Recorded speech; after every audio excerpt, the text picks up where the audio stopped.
Kutoka 4:17, nawe utatoa fimbo hii mkononi mwako, na kwa hiyo utazifanya zile ishara. Nawe utatoa fimbo hii mkononi mwako, na kwa hiyo fimbo utazifanya zile ishara. Kwa Mungu aliweka fimbo kwenye mikono ya Musa. Kwa ishara zote zilizofanyika kuanzia Musa anaanza kutenda kazi Misri mpaka wanavuka bahari ya Shamu, mpaka Musa anakufa, sio Mungu aliyotenda, aliacha kwenye uwezo wa Musa kutenda. Ndio maana hata Mungu alivyomwambia Musa, chukua fimbo, nenda mbele ya mwamba, uambie utoe maji, yeye akaenda akapiga. Ilibidi tu utoe, sababu tayari ile fimbo ilikuwa ni kutendea ishara, japo ilikuwa ni kinyume na mapenzi ya Mungu, kinyume na njia ambayo Mungu ametaka aifanye. Na ndio adhabu aliyopata mpaka akafa kabla ya kuingia nchi ya ahadi, sababu aliambiwa kauambie mwamba, yeye akaenda akapiga mwamba, ila mwamba ulitoa maji bado. Alipewa fimbo mkononi ya kutendea nini? Ishara. Kwa ishara yoyote ambayo itatokea kwenye maisha ya mtu haitokei kutokea mbinguni. Lazima Mungu ampe mtu kitu kwenye mikono yake cha kufanyia ile ishara.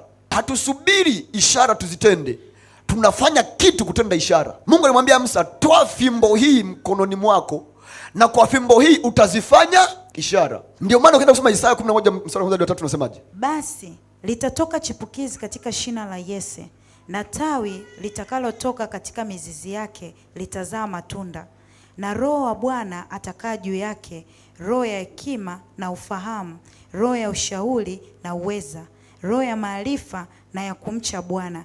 Na furaha yake itakuwa katika kumcha Bwana, wala hata hukumu kwa kuyafuata ayaonayo kwa macho yake, wala hataonya kwa kuyafuata ayasikiayo kwa masikio yake. Okay, ukisoma hapo unajua huyu ni Yesu. Yaani hiyo picha inakuwa huyu ni Yesu, ndio? Yes. Itatoka chipukizi katika shina la Yese, na tawi lake tazama matunda, na Roho wa Bwana atakuwa juu yake, roho ya hekima na maarifa, roho fahamu na kumcha Bwana, hata hukumu kwa yale anayo kwa macho anasikia kwa masikio yake. Akiongea hapo hiyo ni Yesu. Sasa swali linakuja, Mungu alimpa fimbo Musa mkononi. Je, na sisi tuende kwa mafundi seremala akatengenezee fimbo? Akasema litatoka chipukizi. Unajua, akaanza kuongelea habari za Agano Jipya. Akasema litatoka chipukizi katika shina la Yese, afu na tawi lake tazama matunda, na Roho wa Bwana atakuwa juu yake. Sasa Yese ni baba yake Daudi.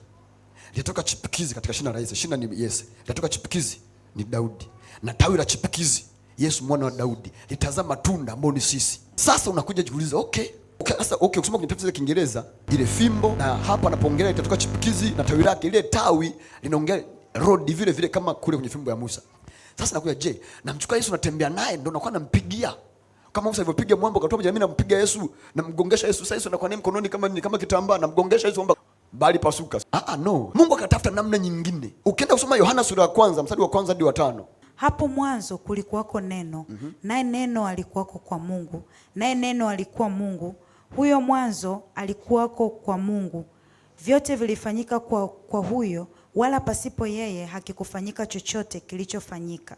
Na ndani yake ndimo ulimokuwamo uzima, nao ule uzima ulikuwa nuru ya watu, nayo nuru yang'aa gizani, wala giza halikuliweza. Sasa tunajua kwamba huyo ni Yesu. Soma mstari wa 14. Naye neno alifanyika mwili, akakaa kwetu, nasi tukauona utukufu wake, utukufu kama wa mwana pekee atokaye kwa Baba, amejaa neema na kweli. Kumbe huyu neno alikuwa kwa Mungu, alikuwa ni Mungu, ambaye vitu vifanyika kwa huyo, na ndani yake kuna uzima. Ulizima ni nuru ya watu, nuru yangaza na giza likuishinda. Alikuwa ni Yesu, sababu ndiye aliyefanyika mwili, tukaona utukufu wake. Anasema utukufu kama mwana pekee atokaye kwa Baba, aliyejaa neema na kweli, ni Yesu. Kwa rudi kwenye Kutoka 4:17, Mungu alipomwambia kwamba chukua fimbo hii, na kwa fimbo hii utazifanya ishara. Kwa lugha nyingine anaambia Musa, chukua neno hili, na kwa neno hili utazifanya ishara. Kwa kama alivyompa Musa fimbo mkononi, ametupa sisi neno kwenye mioyo yetu. Alimwambia Musa, kwa fimbo hii utazifanya ishara. Tumeona kwenye Isaya 11 ile fimbo ni Yesu.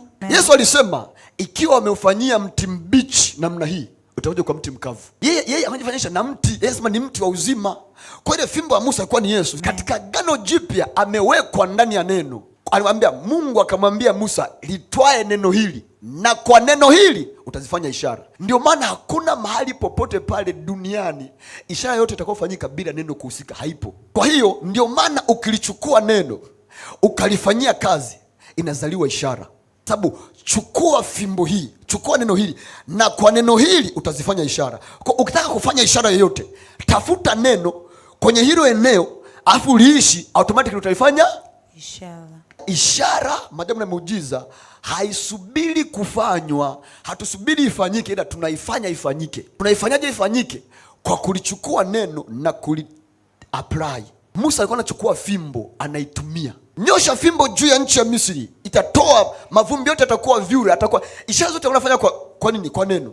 Ile fimbo ni neno. Musa, chukua neno hili na kwa neno hili utazifanya ishara. Ndio maana mimi nakazana kila kukicha. Unaweza kushangaa kila nikirudi ibadani nafundisha kuhusu neno. Kwani kwa sababu bila neno hakuna ishara, bila neno hakuna muujiza, yes. Bila neno hakuna maajabu. Sikiliza, hata kama leo hii ukiombea uponyaji, ili uponyaji udumu itakuhitaji neno. Lazima kuna vitu ufahamu, kuna vitu lazima viwe ndani yako. Muujiza wote na ishara yote ili idumu kwako lazima neno liwepo. Ndio maana mahali popote pale unapotembea, ukitaka kwenda kuabudu, cha kwanza tafuta neno. Linafundishwa na linapofundishwa ni kikweli kweli au linapitwa juu juu tu? Sababu neno ndio kila kitu kwenye maisha ya mtu, na kwa neno hili utazifanya ishara. Kwa neno utapata matokeo unayoyapata kwa neno. Ndio maana hata kwenye kuomba sikupi ombi bila neno. Kabla tujaomba nakupa neno, alafu tunaomba kwa lile neno, sababu lile neno ndio leo tengeneza nini?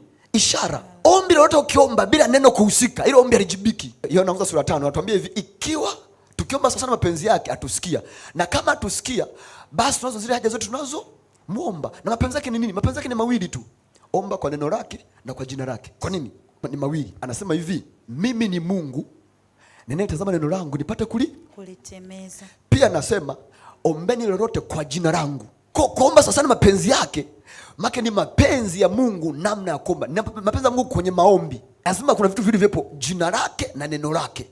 Ukiomba bila jina la Yesu, hajalishi mtumia jina la nani, hata kutumia jina la Musa halikitafanyika. Biblia inatuambia hivi kwenye Matendo ya Mitume sura 4 mstari wa 12 kwamba hatuna jina lingine tuliopewa na damu chini ya mbingu litupaswa kuokolewa kwalo isipokuwa ni kwa jina la Yesu. Kwa nini andiko hatusomi? Unapata ujasiri wa kuomba kwa jina la mtu mwingine yoyote. Ni utendaji kazi wa neno la Mungu ndio unaotoa ishara na maajabu unayoyatamani. Ni neno la Mungu kwenye mkono wako ndio linalozalisha ishara, maajabu na miujiza kwenye maeneo mbalimbali ya maisha yako. Ukisoma kitabu cha Yohana sura ya 2 kwanza mstari wa kwanza, ni habari za muujiza wa kwanza Yesu kufanya kwenye harusi ya Kana. Ukisoma mstari wa 5, Biblia inasema hivi, Mariamu akawaambia, lolote atakalowaambia kufanya fanyeni. Alikuwa anajua wanahitaji msaada, wanahitaji muujiza wa divai, imeisha katikati ya sherehe, aibu imewakumba. Akawaambia kitakachotumika kufanya ishara yoyote hapa ni neno lake, ni neno lake. Kwa lolote atakalowaambia kufanya fanyeni. Kwa ukichukua ukalifanya lolote kwenye neno la maisha yako,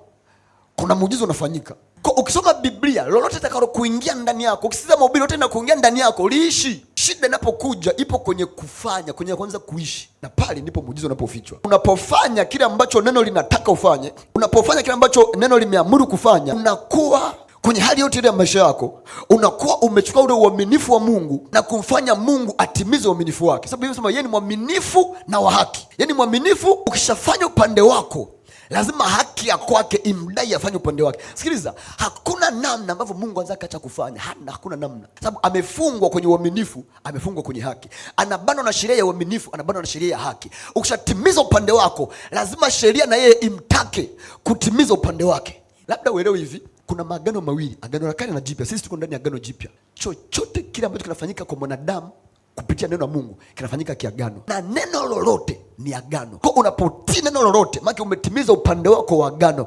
Lazima awe anataka awe hataki, atatimiza upande wake. Alimwambia Musa, chukua neno hili na kwa neno hili utazifanya ishara. Akamwambia Musa, kauambie mwamba utoe maji. Ila Musa ana neno mkononi, akaenda akalipiga kwa lile neno, akapiga mwamba. Mwamba ilibidi utoe, sababu tayari ameshamwambia kwa neno hili utafanya ishara. Kwa hata kama nimekwambia sema wewe umepiga, inabidi kwanza uaminifu wangu unanitaka nitoe maji. Alafu swala la umeenda kinyume ni mimi na wewe. Tunamalizana baadaye, lakini kwanza maji yatoke. Chochote atachoambia kufanya, fanya. Unataka muujiza wa hela, chochote atachoambia kufanya kuhusu hela, fanya.